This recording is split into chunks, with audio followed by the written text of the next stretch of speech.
జై శ్రీరామ్ భగవద్గీత మొదటి అధ్యాయము అర్జున విషాదయోగము 4వ శ్లోకము.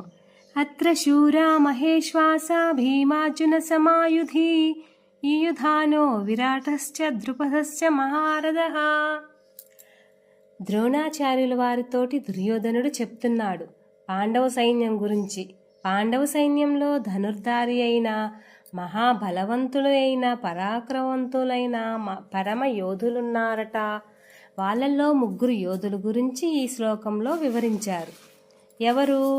మొదటివారు యుయుధానుడు, రెండవవారు విరాటుడు, మూడవవారు ద్రుపద మహారాజు.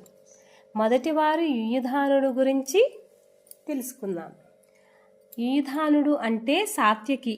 ఇతడు యదువంశం రాజైన సినిరాజు అతని పుత్రుడు. సాత్యకి అని ఇంకొక పేరు. ఇతను కృష్ణ పరమాత్మకు మహాభక్తుడు.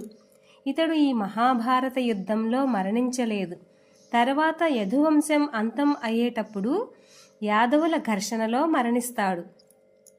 కృష్ణ పరమాత్మ నారాయణీ సేన మొత్తం దుర్యోధనుడి పక్షాన యుద్ధం చేస్తుంటే సాత్యకి కూడా కావాలనుకుంటే దుర్యోధనుడి పక్షాన యుద్ధం చేయవచ్చు.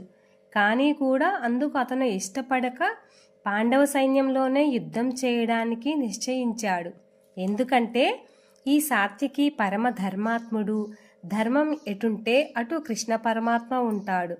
కృష్ణ పరమాత్మకు సాత్యకి మహాభక్తుడు కనుక కృష్ణ పరమాత్మ పాండవ పక్షాన ఉన్నప్పుడు సాత్యకి కూడా పాండవ పక్షాన నిలిచి యుద్ధం చేయడానికి సంకల్పం చేసుకొని సిద్ధపడ్డాడు. రెండవ వారు విరాటుడు, మధ్యదేశానికి మహారాజు. పాండవుల అజ్ఞాతవాసం 1 సంవత్సరం పాటు చేసింది విరాటుని కొలువులోనే. విరాటుడు పుత్రిక ఉత్తరను పాండవుల వారసుడు అర్జునుడికి కొడుకైన అభిమన్యుడికిచ్చి వివాహం చేసేస్తారు. ఆ విధంగా విరాటుడు పాండవులకు వియ్యంకుడు. పిల్లనిచ్చాము సరిపోయింది, వాళ్ళ తిప్పలు వాళ్ళవి, మనకెందుకని ఊరుకోకుండా అతడు అంత పెద్దవాడు కూడా యుద్ధానికి వచ్చాడు. మూడవ వారు ద్రుపద మహారాజు. ద్రౌపదీదేవికి తండ్రి, పాండవులకు పిల్లనిచ్చిన మామ. అలాగే పాండవ పుత్రులకి అభిమన్యుడికి కూడా తాత. అంటే ఏ వయసు వారో ఉంటాడో మనం అర్థం చేసుకోవాలి.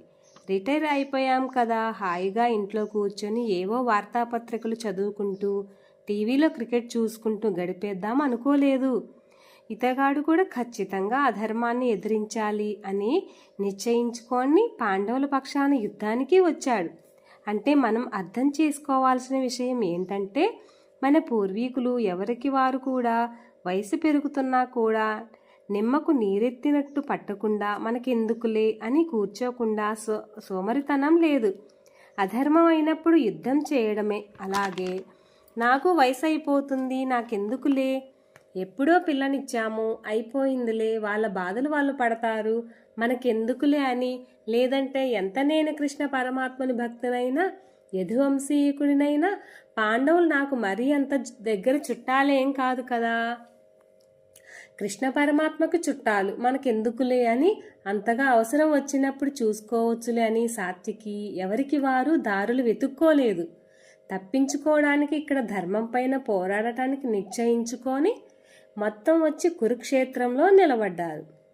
ఎంత వయసైనా సరే కర్తవ్యాన్ని నిర్వర్తించాల్సి వచ్చినప్పుడు అంత ఉత్సాహంగా నిర్వర్తిస్తారని మనం ఈ శ్లోకంలో అర్థం చేసుకోవాలి. ఏదో తెలివిగా మాట్లాడుతూ ఆ సందర్భం వచ్చినప్పుడు తప్పించుకోవడానికి, ఎస్కేప్ అవ్వడానికి దారులు వెతుక్కోకూడదు. ఖచ్చితంగా అవసరం వచ్చినప్పుడు, అలాంటి పరిస్థితి వచ్చినప్పుడు ధర్మం పక్షాన నిలబడాలి, పోరాడాల్సిందే. ఇది మనకు మన పూర్వీకులైన మహానుభావుల చరిత్రల నుండి తెలుస్తుంది. ఇది మనం నేర్చుకోవాల్సిన విషయం. ఈ శ్లోకంలో నుండి మన పూర్వీకుల నుండి వారసత్వంగా మనకి చక్కటి అలవాట్లు నేర్చుకోవాలని కోరుకుంటూ జై శ్రీరామండి.